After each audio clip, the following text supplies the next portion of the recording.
You're listening to UCW Radio. In your face.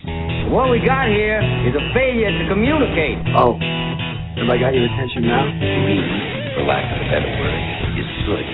You know what I mean? Money to be made in a place like this. Money never sleeps, pal. You're crazy. Don't run when you lose. Don't whine when it hurts. You know what it takes to sell real estate? It takes brass balls. I've fallen, and I can't get up. All right, welcome to Money Never Sleeps. This is the show where we tackle the topics that impact the flow of money, from public to private companies to global industries, politics, and events. We touch on everything on this show. As I mentioned last week, the month of September, and this is the last day of September, the month of September has been very interesting. We got the news that BlackBerry was on the ropes, that Apple blew away the street with the numbers of the iPhone 5S sales, and the big news in the world of social media was that the social media giant Twitter has filed for their IPO. And this is a highly anticipated IPO as investors. Honestly, they had a horrific experience with the Facebook IPO. So this, obviously, they've learned something from it, we hope. No one can argue the point that although the beginning steps of Facebook in the public markets was a little rough for them, they are just beginning to show the investment community what their true value is to the world, and it's getting interesting going from a low of 18 to where it's at today, over 50. You know, in my opinion, they're just getting warmed up because this industry is very young and there are a lot of things going on. Now, is Twitter going to have a better organized IPO day? I would say definitely, as the bankers and exchanges have learned their lessons, but it's highly doubtful, in my opinion anyway, that they'll achieve the heights of success that Facebook has and what they're doing. So, but only time will tell. You know, that's just my opinion. Now, I said that is some big news, but the really, really big news is the potential government shutdown that's set to happen in just under 5 hours from now. Hearing from President Obama just about 90 minutes ago or so. This seems like more of a reality than a guessing game. But before I get too far into anything, I want to bring on my very special guest. He's someone that has his hand on the pulse of the market. Please join me in welcoming the managing principal of Starlight Investments and co-founder of the Private Equity Conference in New York, Brian Emerson.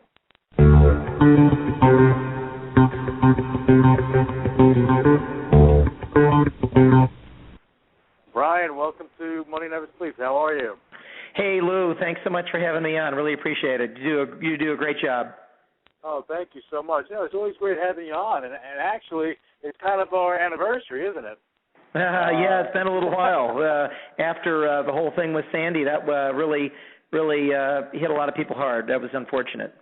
Yeah, and then you came on. We had the show on the exact day that it hit, and that was the last time we had you on. I think we have to have you on a little more often because you have a lot of input to give in regards to the markets, especially when it comes to gold, the U.S. dollar, global markets, and what's going on. So I mean, let's get into it. Let's talk about gold. Sure, Lou. It seems to me I've come up with 8 reasons, and I'm sure your listeners probably have a lot more, of why the U.S. dollar is slipping as the world reserve currency. And I think that's going to mean gold has only one way to go, and that's up. And let me throw out a couple of them and jump in if you want to expand on more of these. But, one is the pricing of oil is not completely in dollars as it has been since the 70s. Iran has gotten in and has taken gold and some barter, and that's going to hurt the dollar and help gold. 2, there are more bilateral agreements. Russia and China are now doing a lot of trade and energy in their own currencies and not using the dollar. 3, there's a recognition of gold and silver as a currency. Look what Utah recently passed. Their legal tender is now accepting those two as currency. 4, we've seen an increase in physical gold holdings in the East and a decline in the West. A lot of the gold seems to be moving from the West to the East, and I think the East is finding a real bargain there. 5 is the manipulation of paper metals markets. The GATA investigations have really shed light on what are the banks doing, what is Wall Street doing to try to suppress some of the commodities, gold and silver, and trying to keep the dollar up. 6, countries. Can I touch before you go to 6? I just want to. You bet. Jump in. 5 for a second. I just sure. have a question, just to get your opinion on it. You know, the ETF market. You know, they've had an impact on various commodities, and it's just even on markets. You know, do you think that gold, being where it is right now, do you think that that's partially due to the fact of the ETF trading on it? Absolutely. I think again, I'm not the world's expert in this, but it sounds to me as though there's a lot of naked short selling going on that's suppressing the price, and that's not good for the price of gold in the long run if you're a gold bug. Now, do you think that I guess let me ask you this. You know, gold, U.S. dollar, global markets, you know, what do you think is actually pushing, like a state like Utah, to accept gold as currency? You know, that wasn't always the case. You know, what was it, during the Nixon administration? I think it was then that they took us off the gold standard. In August of 71, that's correct. And I think more and more states and individuals and countries are realizing that, you know, the average life of a fiat currency is 40 years, and it's been 42 years since we've come off the gold standard, and, you know, time's about up, historically. And do you think that people are losing confidence in what, you know, with the fiascos that are happening here in the States? I think many are. Now, it's a very, very small percentage of the population, but look at the U.S. mint sales over the last year or so. They've been completely sold out. People can't get enough, gold and silver coins. So I think that bodes well. And once more people catch on and institutions and the momentum builds and that trust decreases in the dollar and in this fiat system, again, I think the demand is only going to go up. Yeah, I mean, it's interesting because gold, I think, was down a little bit today. I've been, you know, following it and involved in it. You know, when gold was at $400 an ounce, and look at it now. You know, yeah, I think China and Russia and the East see that there's a gold sale going on right now because of some of these manipulations in the paper markets, and they want to get all the physical they can. Well, you have to at some point in time, you're going to have to cover.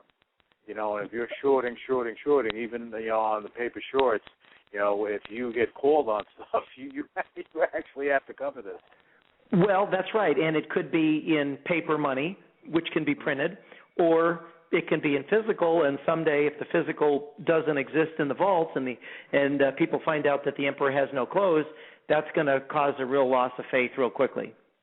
I agree with you because, look, you know, years ago, before ETFs, you know, you could have shorted gold. If you did that, you know, you could have bought options on that, puts, right?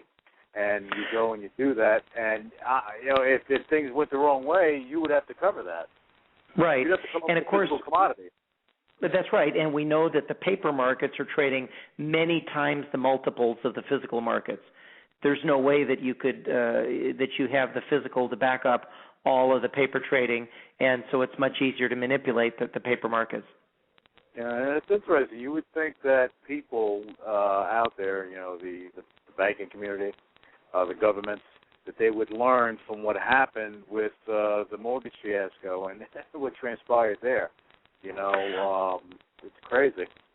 Well, you know, you would think that there would have been some prosecutions, that there would have been some real laws either implemented or enforced, but, you know, maybe what they learned is they could get away with it. And here's another bubble to exploit, possibly. Yeah, well, you know, when one door closes, two other open, and if there's an opportunity for someone to do something, they're going to do it. Yeah, I mean, look at what's happening to Chase right now. Yep. I think it's a very interesting time to be following this stuff. I know we'll talk later about this government shutdown concept that instills less trust in the system. So, we're going from a time of relative stability, perhaps before 2008, to a much more volatile time. Yeah, I think I have to agree with you on that. The volatility is high. That's why. And the traders and the investment banks are going to make money on volatility, and those of us that are savers and holders are going to get the short end of the stick. Yeah, the funny thing is the VIX, the volatility, another created deal where the big investment banks, they actually make money on that. They make money on it. Absolutely. Yeah, it's absolutely. Very interesting. So now let's go on to number 6. Sure. Number 6 is countries are demanding repatriation of their gold. It started with Venezuela. When Germany wanted their gold, they were told it'd take 7 years to get, and other countries are starting to realize, let's bring this stuff home. I think that's important. Yeah. Number 7, go ahead. Before you go to number 7, I just want to touch point by point, because I think your list is very interesting. With gold, it's funny. You have for years, going back, I think, 2002, 2003, when people started, seeking out gold, and they started seeking out gold after 9/11, as a safe haven, and basically, a lot of people really didn't realize when they were selling, and this I find interesting, when they were selling gold to like India. Mm-hmm. Okay, I mean, in some crazy world, people probably thought that gold would recirculate, but all the gold that was sold to India, in India they do not sell gold. It's against it's against their culture and law to do that. So a lot of that gold is staying put. So whatever is out there is going to wind up staying there. So it's just interesting that the hoarding of the gold is there. Now, do you think? Were you going to say something, Brian? Yeah, I was, and let me give you a counterpoint to that, a possible counterpoint, and that is there's some speculation that the recent raid on the Indian currency, the rupee, which has really thrown India into some financial straits, and they're needing to bolster the rupee, and therefore they might ask the IMF for a loan. What's the collateral? Well, they've got lots of gold. And so maybe there's a way there for the IMF or certain banks or institutions to recapture some of that Indian gold at a real haircut. So it'll be interesting to see what happens there, but there could be some recycling, not in the way India would like or want or could have envisioned. Yeah, that would be interesting. One thing I do know that just a few days ago that they implemented digital currency. They're looking to go digital. Yep. And that's interesting, because that can give them new life potentially if they get it done the proper way. And, that would be, really, really interesting, especially with all the controversy with Bitcoin and everything that has transpired with that. Well, and that's a perfect segue into my 7th point, which is, we're starting to see more competing types of currencies, but yet the Federal Reserve and the powers that be are trying to suppress them. You mentioned Bitcoin. There are a lot of alternative local currencies. Some have set up to maybe as many as 200 in the U.S. right now, in very small amounts in local communities. But, the hope is that those will grow and we can diversify and have a little bit more of an insurance policy against just the dollar, and that we'll have a real choice. Yeah, it's interesting, too, because if you look, I believe, is it the Constitution? I think it may be, but there's something in there that states that you cannot have, in the United States, you cannot have a separate currency. And that was interesting when I found out about that. Right. Those are the legal tender laws, that go back to a Supreme Court decision, I think, in the 1800s. And we're those of us in kind of the real money camp are stuck with those laws right now, unfortunately. What we're seeing these days would have been treasonous, when the writers of the Constitution and the Bill of Rights came out with how they envisioned America should be, governed and run. Yeah, no, I mean anything new always gets trampled on. Any road that's paved, you always get an influx of things falling on top of it. But once that road is paved, then others will follow. So yep. I think that at some point in time they're going to have to make adjustments because with the way the world is connecting now with social media and just the easy connection from one person to the other, that I think that if they don't make adjustments, that you can have a revolt. Right.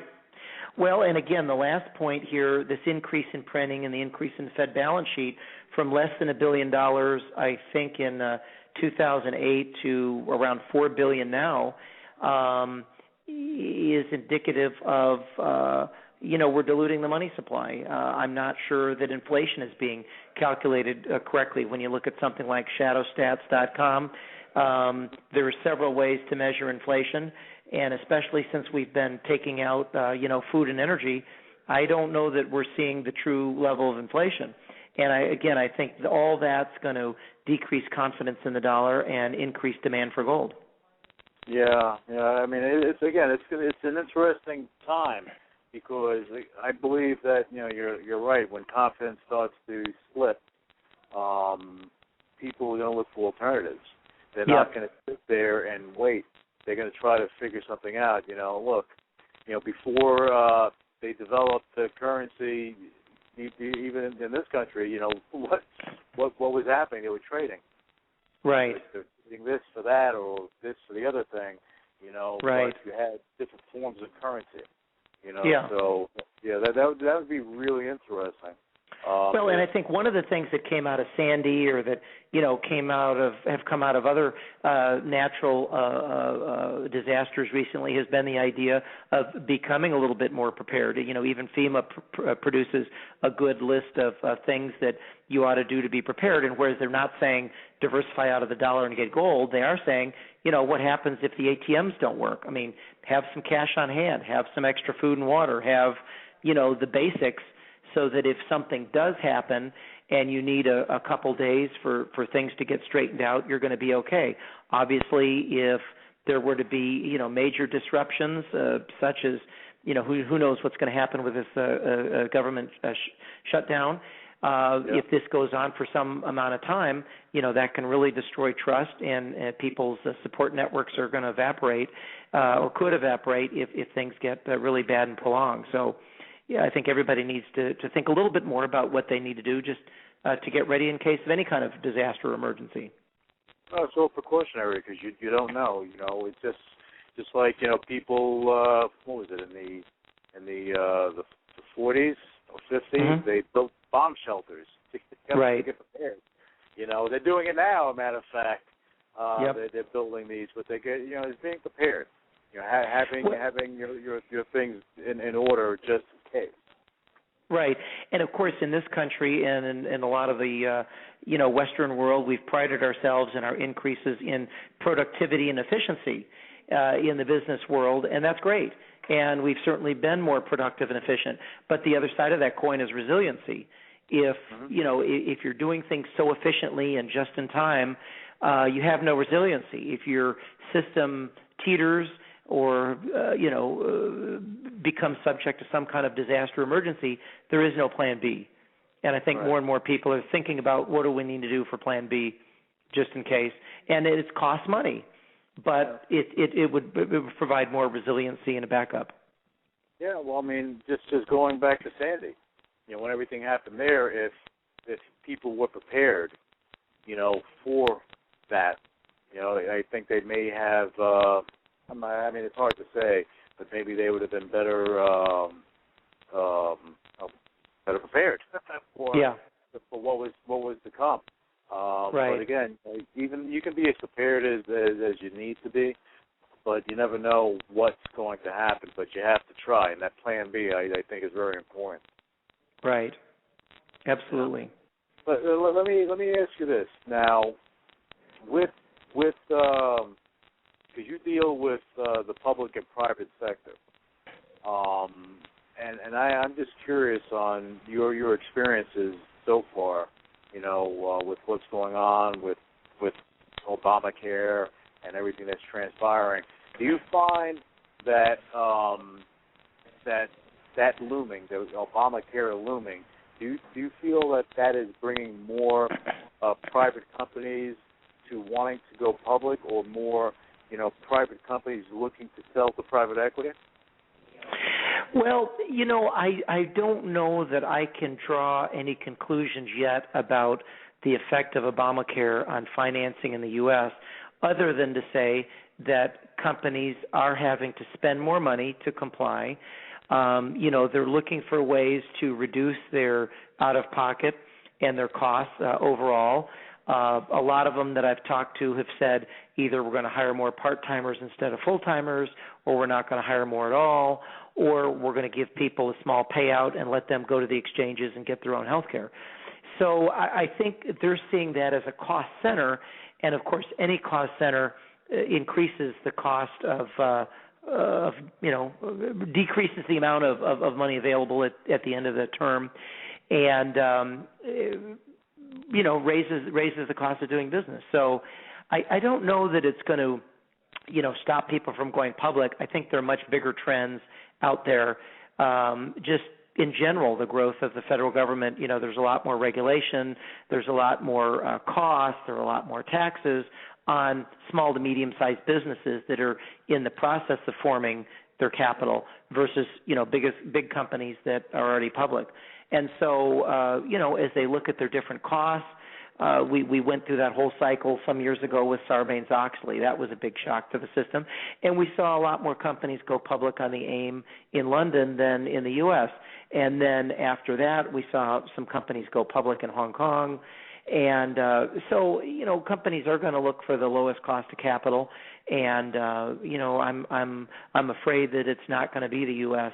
in the long term. Sure, the Fed has been able to go on its QE and suppress rates, but I don't know how long that can go on, and I think that's hurting capital formation in the U.S. For small and medium-sized companies.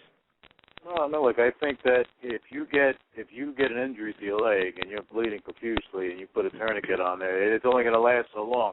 That's not a permanent solution. You have to get some type of help, and what the Fed's doing, they're keeping everything alive and keeping confidence high. But yeah, I have to say that it's once they pull that plug, once they take the markets off the nipple, we're going to have a nice reality check. Right. And, listen, we've been so lucky over the past few generations to have great health care in the U.S., although some of it's not been affordable. And I'm certainly a proponent of, preventive medicine and clinics. We've got $1 trillion a year deficit. So how are we going to fill the gap, and what are we going to cut back on? There has to be some belt tightening at some point in Washington, either voluntarily or the markets are going to impose it. And, it just seems like we're adding costs to healthcare when we can't afford it. But I know there are many other areas that we need to attack too. And I'm sure that with these exchanges supposedly starting tomorrow, we're going to find some case studies over the next year that are going to help give us some information as to whether we can afford these costs or not. No, I agree with that. These entitlement programs, you have it's crazy because they don't. This administration, they don't want to cut back. They want to add onto it. So how can you keep adding on more debt, and you're not giving companies, let's say a company like Apple, if you made the incentives so great that would allow them to manufacture things here, it would create jobs and you would have commerce, and then we would have a lot of things going on, and I think that you have a deterrent. Right. Yeah, clearly over the last two administrations, it's been both Republicans and Democrats that have increased spending a lot, between foreign wars of convenience and social programs. We as taxpayers are asked to fund a whole lot more, and I don't see that slowing down, but it's going to have to one way or another. And so we're going to need some new approaches to governing and new approaches to the market. And, I don't know who is going to take those reins in the future, but I just don't see it being sustainable. Something's going to have to give. And I would certainly love for, Congress to get its act together and do a controlled slowdown instead of things that would scare the market. The Fed talks about taper some months ago, and now they're not going to taper. Well, how can you plan for that long term in finance or in any other way if you're not hearing signals that are being implemented or that are not able to continue? So we need some new thinking in Washington. It's funny. You were just speaking about Plan B. There has to be a Plan B here. There has to be something. Okay, and you just can't, because if they pull the plug, everything's going to get shaken, and that doesn't help the economy. That doesn't help small business. That doesn't help too much. Right. I look at, you have General Motors and Ford, and you have other car companies, auto companies that are, manufacturing. They're manufacturing overseas. Okay, yeah. They shut some of their plants here. Look at Detroit. I mean, it's bankrupt. Yep. Absolutely. How is that able to happen? Well, there's certainly, decades there of overpromising and underfulfilling. And I don't know all those details, but I am seeing more and more small businesses become more independent. I'm seeing more barter. I'm seeing more, companies that have assets trying to increase the utilization of them by sharing them or renting them out or leasing them. Even in such things as agriculture, there are a lot of young people that are attracted to agriculture, and they're either leasing land or borrowing land or using plots of land to grow more food, and that's not happened in the past. Most people have wanted to go out and borrow a lot of money and, buy a lot of tractors and develop a big piece of land and buy it and put a mortgage on it, and then when the first downcome hits, then all that stuff gets taken away. So I think small businesses are getting agile and creative and trying to do more things collaboratively, not relying on the government as much. But it's going to take a whole change of mentality and of generation. I think the young kids coming up see that these entitlement programs are not going to last. They're never going to collect on them, and so they need to do things more themselves that are, outside of the system that maybe you and I grew up in. And I think that's really positive, and I think that could help, save the U.S. Well, I think that is definitely positive. I just hear a lot of ramblings from, kids that are in college, that graduated college, they can't find a job. And that disturbs me a little bit because if you have an education, there should be some opportunity out there for you.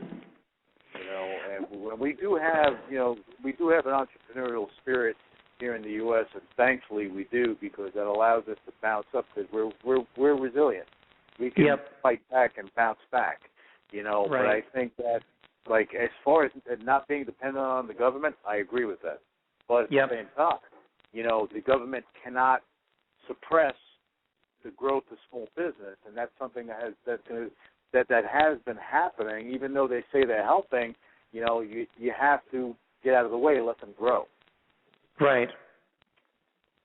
Yeah, and so we're seeing the rise of some of these trends, and they're being described by authors such as Charles Eisenstein or Chris Martenson or others that are identifying these trends where, one saying that you hear is there's no such thing as unemployment on the farm. There's lots of work to be done. And I think whether, people are doing more in agriculture, which we're seeing with young people, or they're finding ways to use assets better, like turning office buildings into multifamily dwellings, or looking at other assets within cities, towns, and communities that instead of being operated, a couple hours a day by one owner, are trying to say, how could we use this more efficiently? Look at, for instance, power. I think we're all reliant on the three big grids in the U.S., and, personally with me and my family, we've gone to solar and wind with battery backup. We feel great not having to pay anything to the power company and realizing that if the power goes off, we need to go out and charge the batteries. It's very liberating, and I think that there's going to be more resiliency and a better use of more intelligent use of the resources out there. I mean, we've got incredible resources in this country, and we could be using them better. And I think some of these case studies that the authors are bringing up are starting to show ways that that's happening, especially with younger people that have gone through school. Maybe they have a lot of student debt. They have no choice. They've got to find a way to increase the utilization of what they've got and make do with what relatively little they've been given. No, I 100%, 1,000% agree with you, and I commend you on what you guys have done, your family has done. And it's interesting. It reminds me of Steve Jobs. I think it was maybe 2 months before he passed away. He went in front of the Cupertino Community Board, and what he was promoting, and it was really interesting. I don't think a lot of people saw this, but what he wanted to do is build this gigantic facility and have parks and all this stuff. And he said the biggest thing that he wanted to do, he didn't want to make the grid his main power source. He wanted to make all the alternative energy, solar, this, that, and make that their main source, and the grid a backup just in case. Right. If you had more companies that were looking to do things like that, I think it would help a lot. Yep. Again, distributed energy is not going to help with the efficiency. Probably the large energy producers are always going to be the efficient choice. But when we're talking resiliency and how you come back quickly in the face of a disaster or a downturn, it's always the local solution, I think, that's going to win. And as the price of solar panels have come down, that is really changing the equation. And my wife writes a blog about life off grid, and she's got a lot of followers because people are very curious about how do you do this, how do you try to make the transition, and so it's very exciting to see people being more aware, if nothing else, of what they can do to empower themselves and disconnect a little bit from the system that might or might not be there for the rest of their lives. Exactly. I think I need to have your wife on the show so we can have a whole segment on that. I think a lot of people would want to hear about it, because the late Larry Hagman, he believed in this. He had solar panels all over his house, and he had everything over there, and he was actually selling energy to the city. Wow, that's great. Because he was one of the pioneers with that. He made sure everything was, you had natural energy, and he did that. And it was really, it's really good to hear from you that your family is doing this, because hopefully more and more people do it. And you're right. If in this natural disaster hits, if you have your own energy supply, you're going to be okay. Right. You may lose power for a minute, but it's not going to be it's not going to be for a long period of time. Look at here in New York, what transpired. You have people that still have no power a year later. Yep. That's insanity. Yeah, that's right. Well, and again, even like we talked about with Hurricane Sandy, people are being more aware. Well, let's put a couple days of water aside.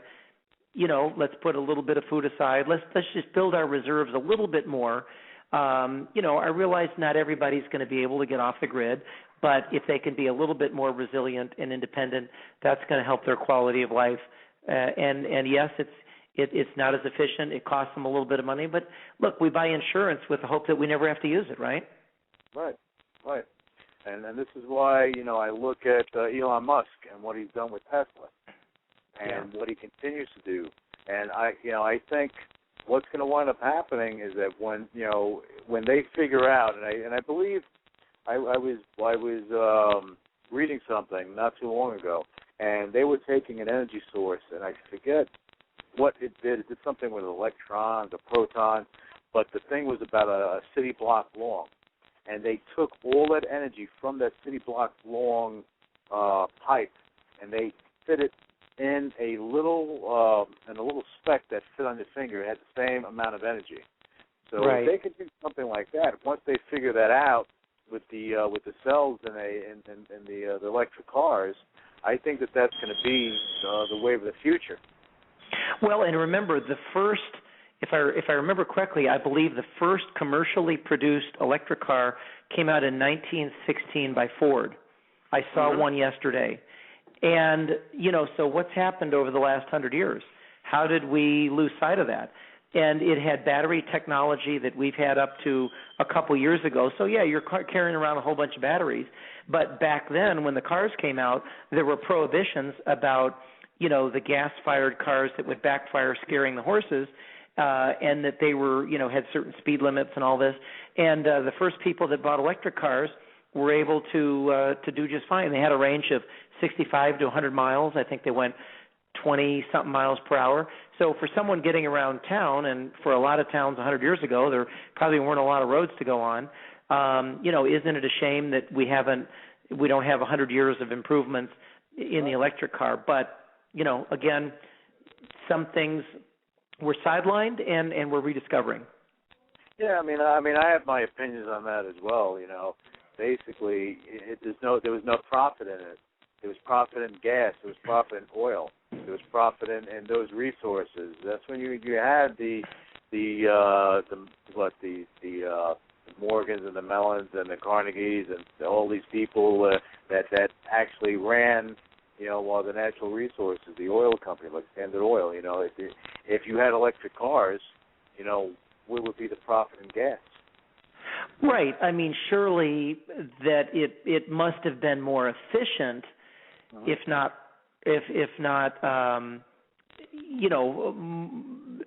better for these other reasons of resiliency to go with gas and oil. Certainly, with gas prices up until fairly recently, within the last few years, gas was cheap and available and easy to get. And it made sense to do urban sprawl and have, drive a long ways between home and work. But, that's changing as the gas price goes up. A lot of people talk about peak cheap oil and, are those days of the long commute coming to an end? And, what do we need to do to go on to the next phase of our development or just try to maintain a standard of living? And electricity, electric cars might be a part of that. Yeah, I think that if Musk or anyone else, would have created and tried to push how he's pushing now, the electric car, let's say 20 years ago, I think it would have been even further difficult. And I think, and again, this is my opinion, I think a lot that has to do with it, is the internet and how information flows so easily, how you have the public, Joe Public, has an opinion. And guess what? If you can be anywhere in the world and you're going to hear that opinion if you want to, because social media pushes it out. So it's hard to suppress, these people that are creating, these creative people trying to create things. And in my opinion, having an electric car and having solar panels on your house creates a better quality of life. You're doing a service to the rest of the world. Right.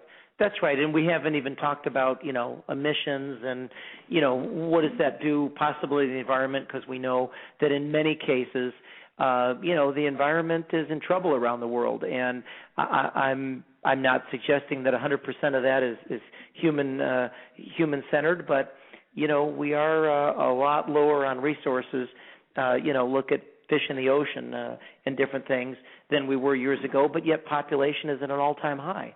Are those two things going to collide at some point? What happens when we add another few billion people in the next few years?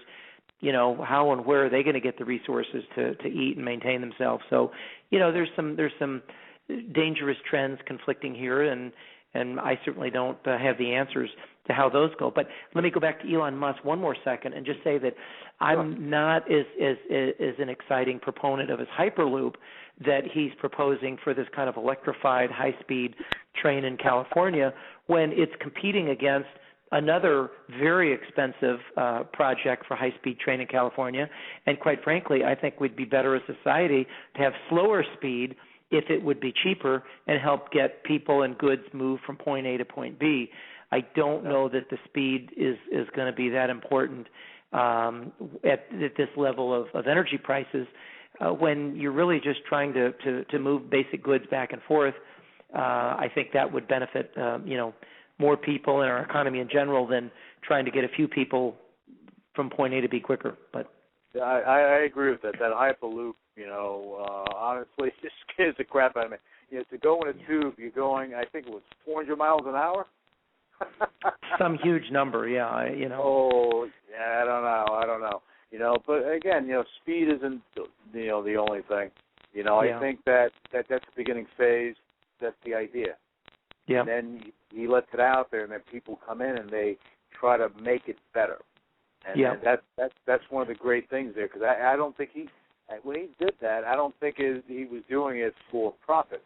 He was just doing it to do it and to get people to see it and say, okay, this works. You know what? Let's make it better. Maybe it doesn't have to go that fast. Maybe we can do it a different way. And you're making some good points there, and hopefully, that'll happen. Right. Because the guy has a lot of great innovative ideas. They call him the Tony Stark, the real Tony Stark. Which is pretty interesting.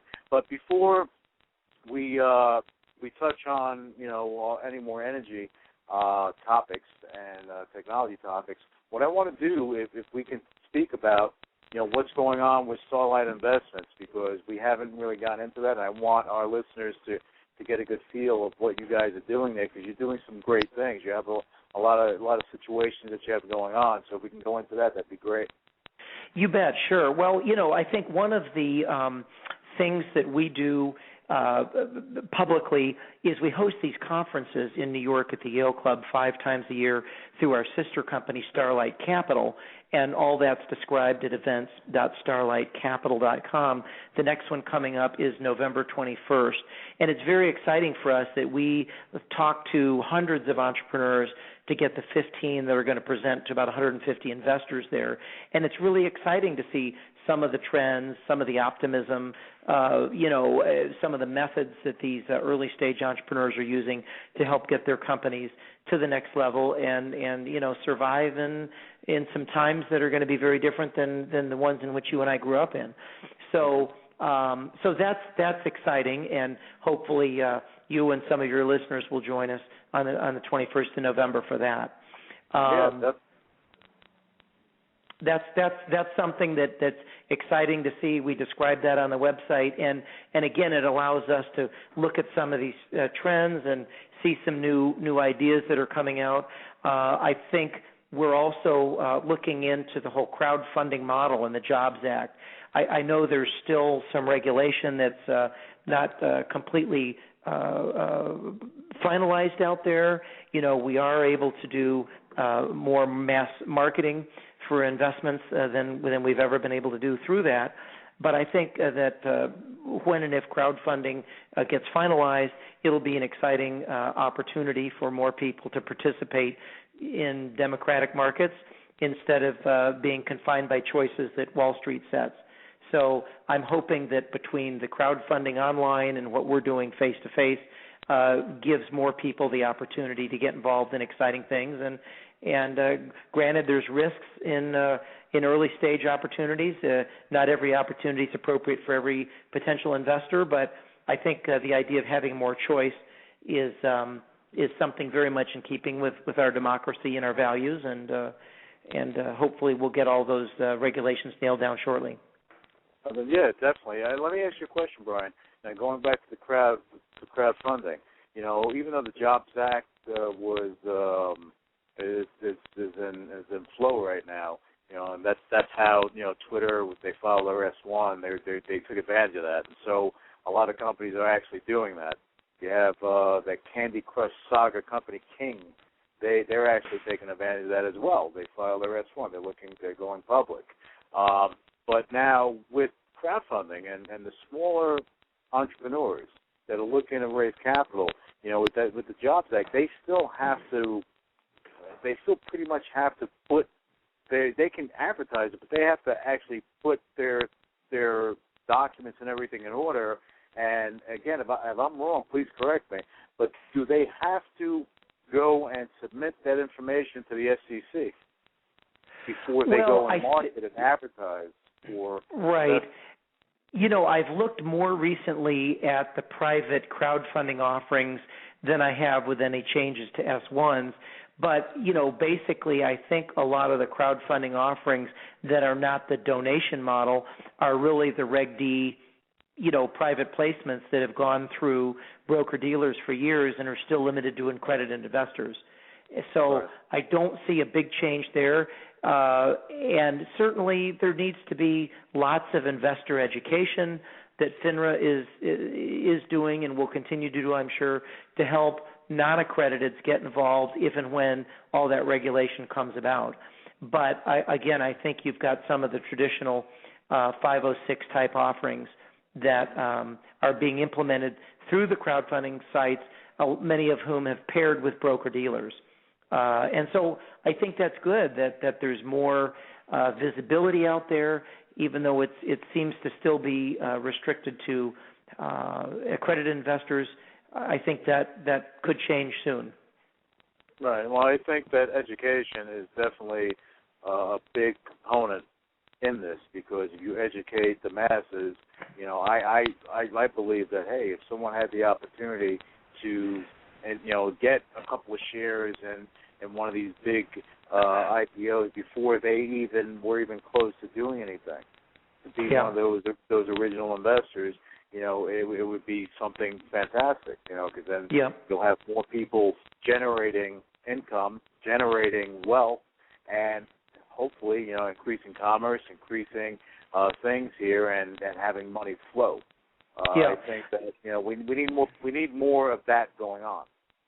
Yeah, absolutely. I mean, listen, I'm glad that FINRA and the SEC are helping the investment public look out for fraudsters and scams, because those people, have come up. They represent a very small percentage of the, investment community, but unfortunately there are bad apples out there that need to be, investigated. But on the other hand, again, look, there are many things that I can do legally that have less regulation.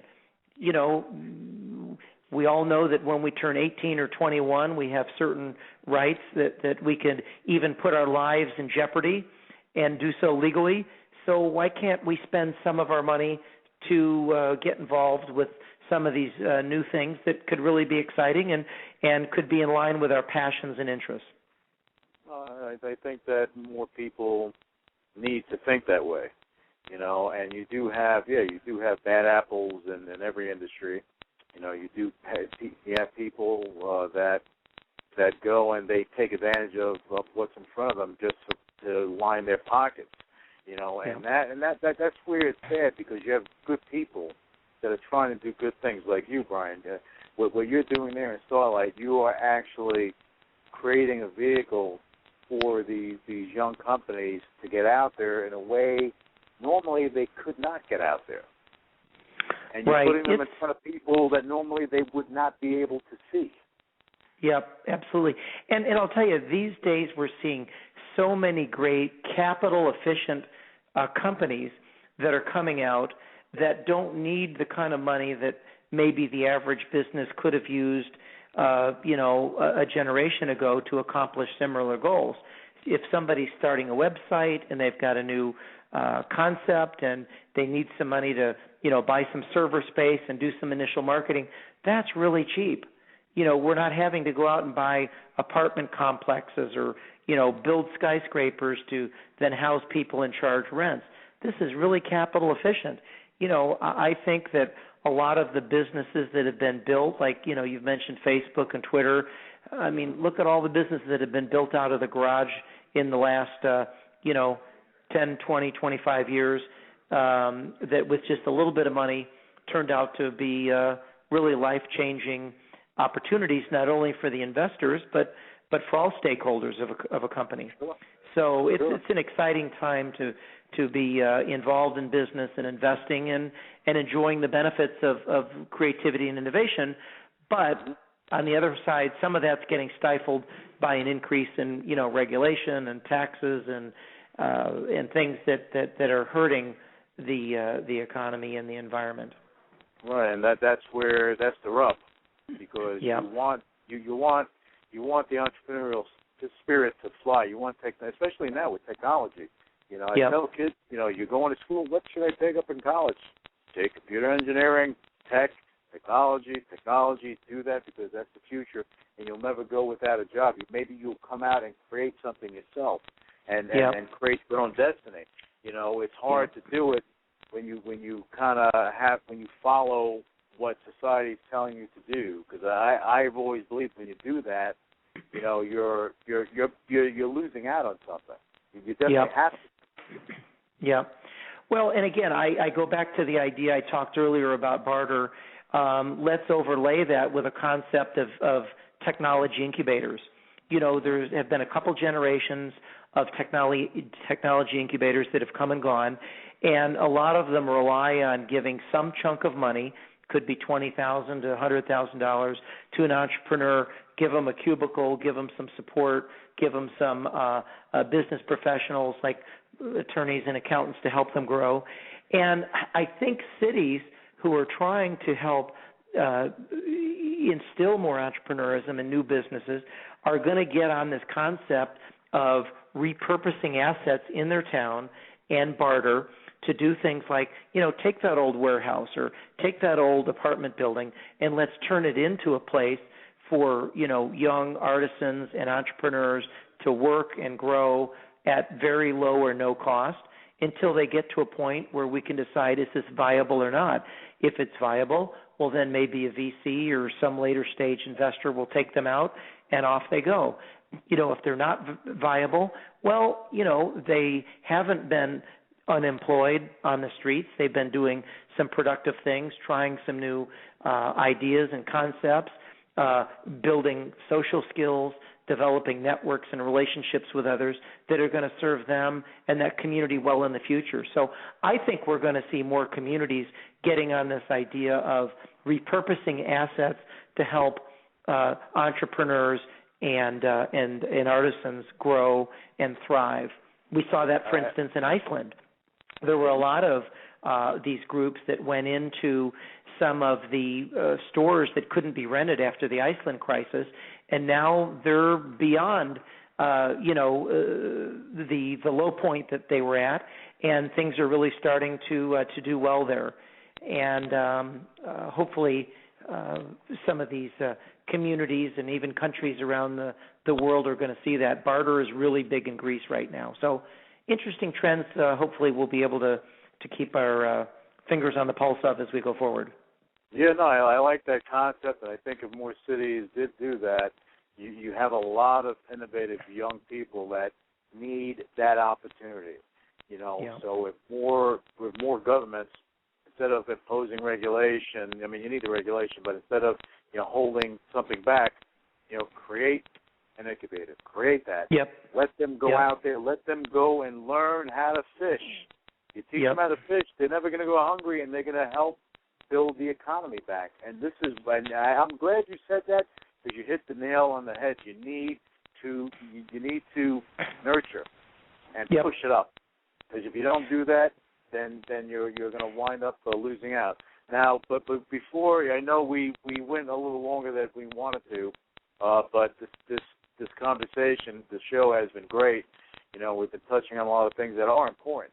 I wanted to get your opinion on what's going to be happening in, I think, a little over, 4 hours? Right, this quote government shutdown. I've got a couple thoughts on that. Number one, you know, whereas in the long run I'm a proponent of a smaller federal government, I would like to see that happen in a controlled way, not in an uncontrolled way.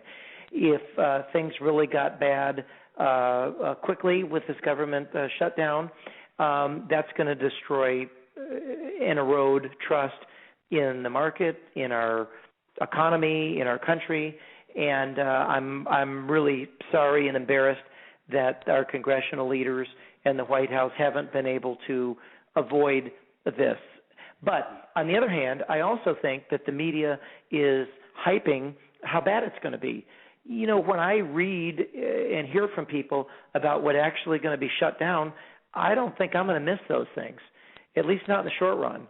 So So I hope this will give everybody in Washington a chance to think a little bit more rationally and logically and come to an agreement on what we can do to live more within our means. Last thing I'll say about the shutdown, if I could, is I hope that you and I and your listeners will make a commitment to, let's say, every day that the government is, quote, shut down, that they will do something to increase their independence and their resiliency. Just one thing. Because by this, quote, non-essential shutdown, there are going to be services that aren't provided. So instead of, say, going to the Statue of Liberty tomorrow, or instead of going down to the IRS office and see what they're doing, let's use that day or a small portion of that day to do something to help us get a little bit more independent and resilient, so that if there is a longer-term shutdown, we're a little bit better prepared. Yeah, I agree with that, and that's good feedback for sure.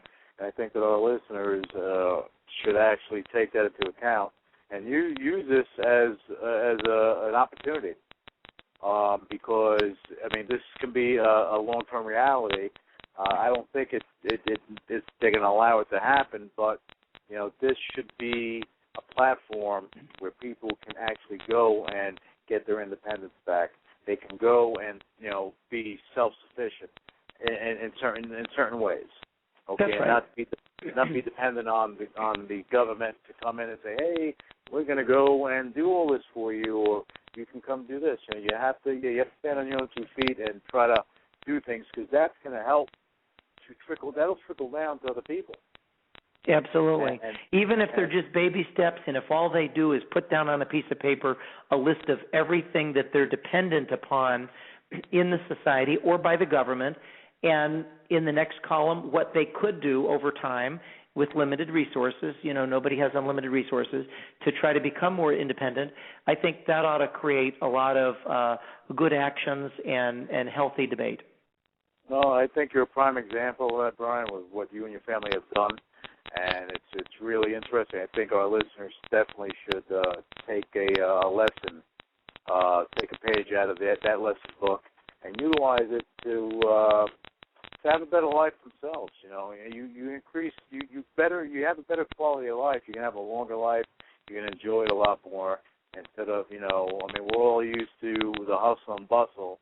But you have to be able to shut it down and kind of not get stuck in that bubble. And I think some people get stuck. Years ago I was stuck in that, but you get out of it and you increase your quality of life. And you know what? You're gonna smile a lot more often. Yeah. You'll be a happier person without a doubt. Yeah. Okay. Now, Brian, before we end the show, do you want to, why don't you let our listeners know about November, give them some quick highlights. We have about 60 seconds, and then, give the website so they can find out more about the conferences. Yeah, thanks so much, Lou. That's great. As I say, we're going to have about 150 investors, 15 companies pitching their funding ideas to them. We go from 11 a.m. to 7:30 p.m. at the Yale Club in New York, and all that information is online at our website at events.starlightcapital.com.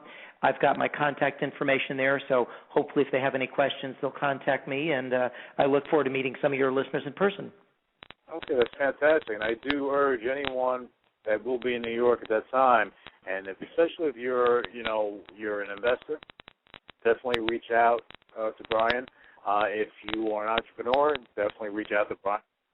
And you won't find a better situation out there to be in line with these investors, okay? Because you have a lot of events out there, but this is more, you're doing it and putting them in line there, Brian, for them to actually have a good end result.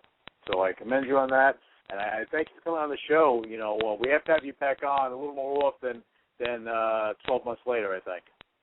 Well, Lou, really, it's been my pleasure and honor. I appreciate your letting me join you for this hour, and wish you the best, and look forward to our keeping in close touch. Definitely, Brian. Thank you so much. And again, for our listeners, that was Brian Emerson, Starlight Investments. Go check him out. and make sure you're with them in November for the conference. Again, Brian, thank you so much. Have yourself a great night. You too. Bye-bye. You're listening to UCW Radio. In your face. What we got here is a failure to communicate. Oh, have I got your attention now? Greed, for lack of a better word, is good. You know what I mean? Money to be made in a place like this.